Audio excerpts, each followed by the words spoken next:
interior on this, on our red 74 MGB here. So excellent original seats, still with the original foam, original material. It looks like all the original carpets are in place. You can see there's lots of nice original rubber floor mats going on. You can see here also the original carpets. This dashboard's been fitted with a dash cap. That looks really nice and tidy. Really good original steering wheel. As you can see here, nice decent door panels both sides. Excellent original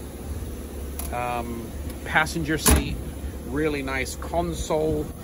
You know, I'd give the interior a strong 8 out of 10 overall, but really nice original interior in good general overall condition. Super comfortable seats. There's a good shot there of the cockpit, but original top boot. Like I said, in the trunk is the original tonneau. Missing one visor here. You can buy that brand new for about 20-30 bucks. But there it is. Really nice, wonderful, original black interior.